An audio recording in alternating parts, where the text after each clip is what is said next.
Hey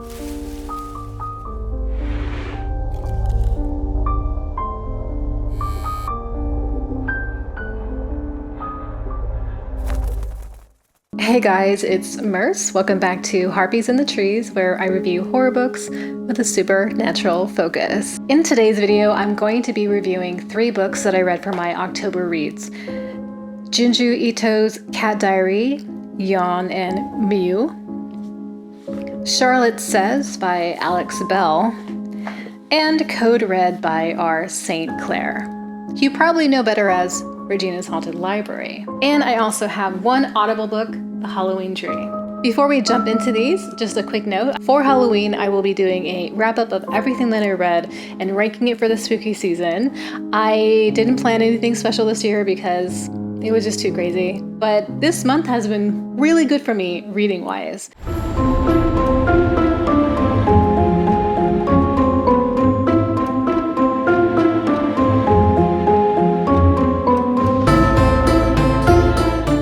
I picked up Junji Ito's Cat Diary on a book haul some months ago. I was picking up some other Junji Ito stuff and I saw this, and I've never seen anyone talk about it. I've never seen it anywhere at all. It doesn't mean that people weren't sharing it, but I just didn't see it. And I was like, oh, that looks interesting. I love cats. I love Junji Ito. I wonder what that's about. And this is a very cute personal manga about these 2 cats that Junji Ito actually lived with his wife, and it's very cute, it's very funny, it's adorable.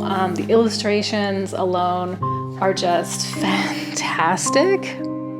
I mean, they just have that cat quality, that kind of cat quality that only a cat owner could actually have.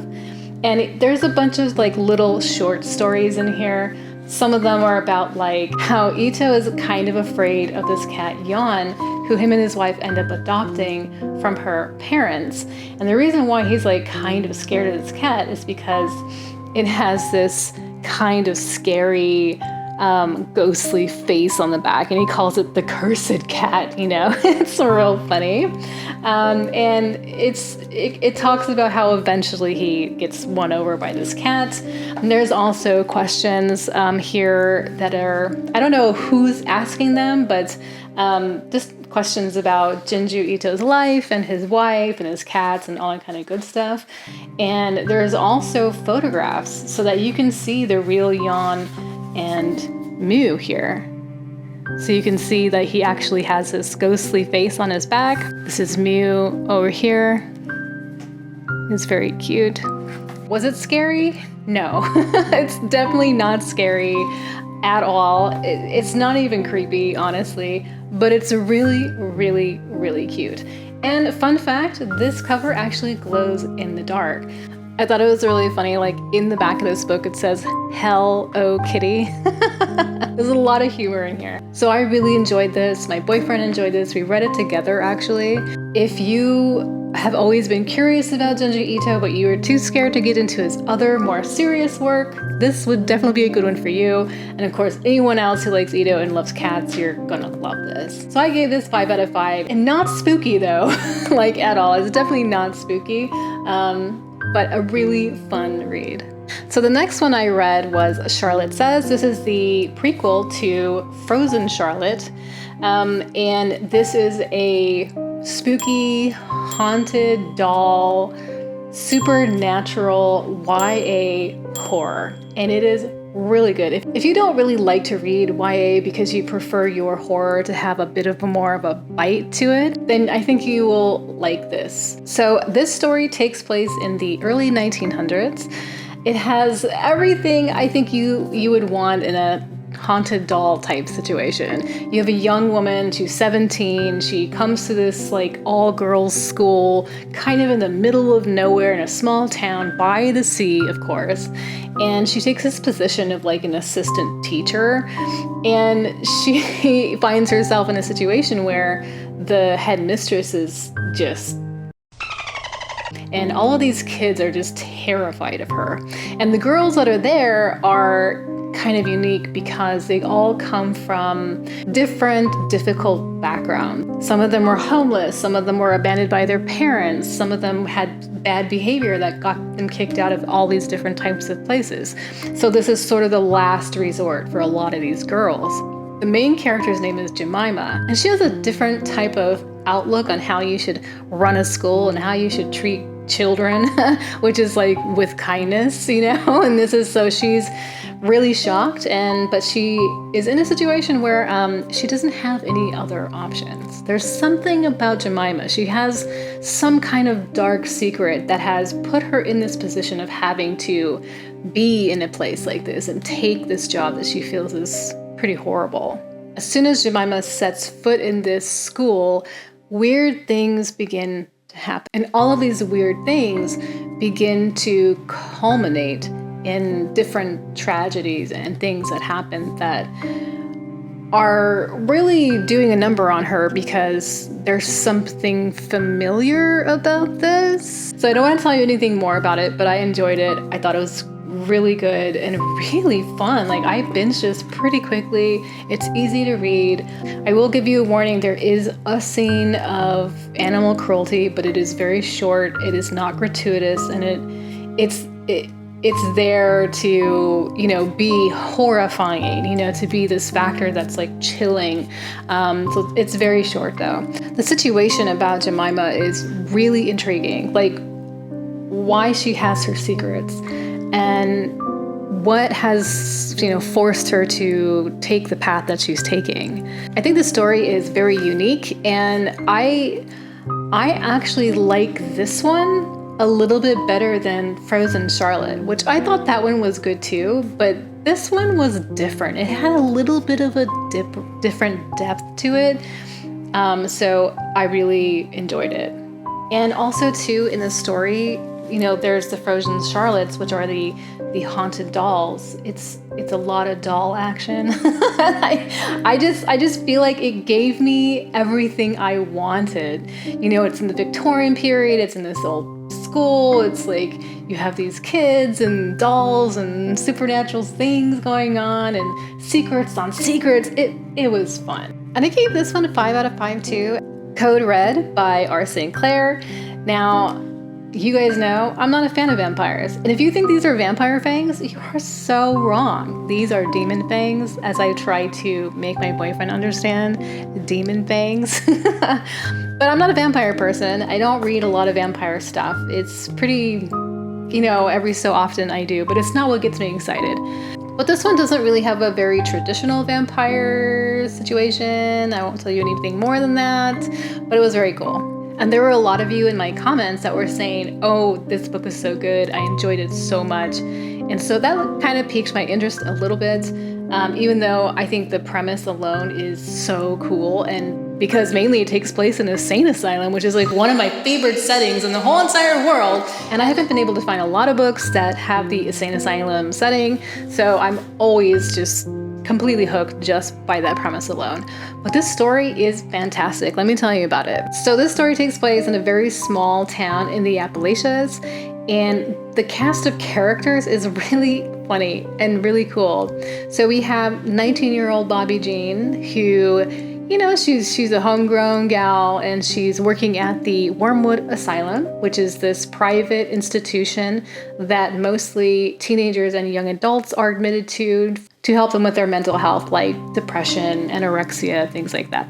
Then there's her grandfather, Silas, who is a Vietnam vet and also kind of a doomsday prepper. He has his own bunker and everything. He is a total riot. And then there's Georgia. She is the sheriff of this town, this really small town. She's also a female police officer. She's also Black. So it's not a very easy time for her in this place in regards to dealing with the men that she works with, and also it being, this area that's kind of known for its racism.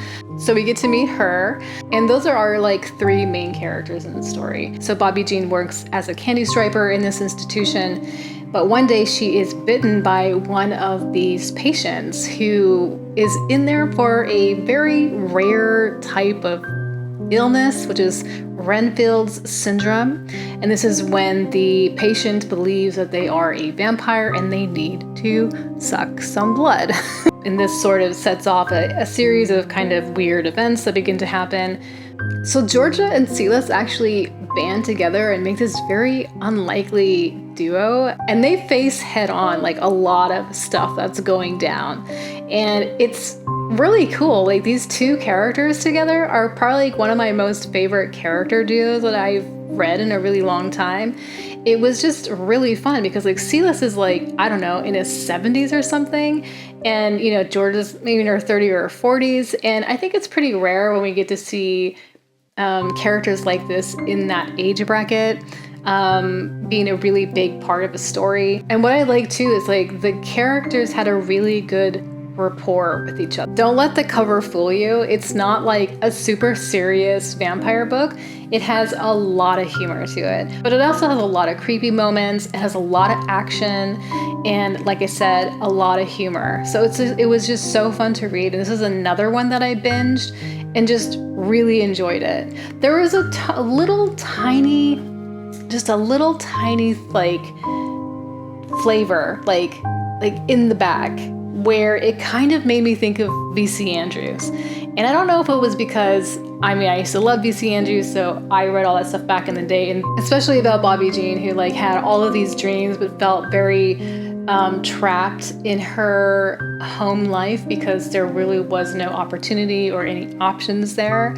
So all she really had was her dreams, and like her dreams to you and I would be considered very small town, but for her they were very big. So there was a little bit of that V.C. Andrews vibe going down in there, which I thought was pretty cool.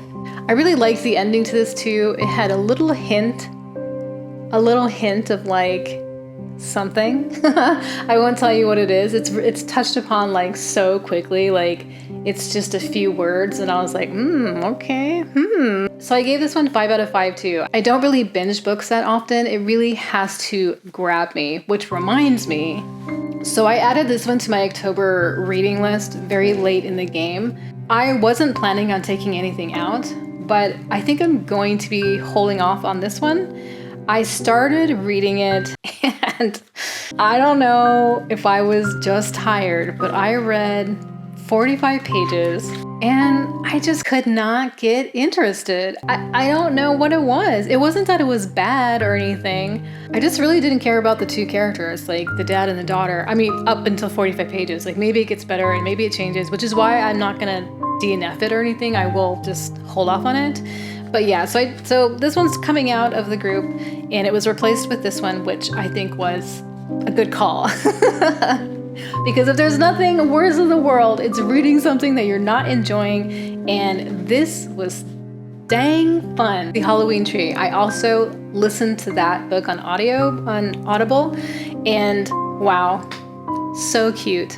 I mean, just so cute, so Halloween. I really love this theme of just like sort of learning about the different like death rituals and rites and stuff all over the world. And I just loved the way it's written. And the narrator was amazing. He did all of the voices and it just came alive. I mean, it just was getting me in the mood, like the Halloween mood. And some of the lines in there, some of the prose, it's just it was so pretty. I couldn't believe that I have never read it before. Like, I just was like, I can't believe that, you know, I've never read this book. It is everything that I probably wanted. So I'm definitely going to buy my own copy, just so I can have it here, because I definitely want to reread it again just on my own. But it was fantastic. It was fantastic.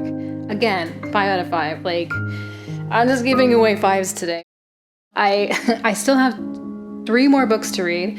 I'm listening to Salem's Lot on Audible, and I have Mina and the Undead by Amy McComb, and Annabelle by Ruby Jean Denson. That's what I will be tackling in the next week. So I hope that you liked this video. Please like and comment down below. And if you would like to, please subscribe if you haven't subscribed already. Other than that, please take care of yourselves, look out for each other, and I will talk to you next time.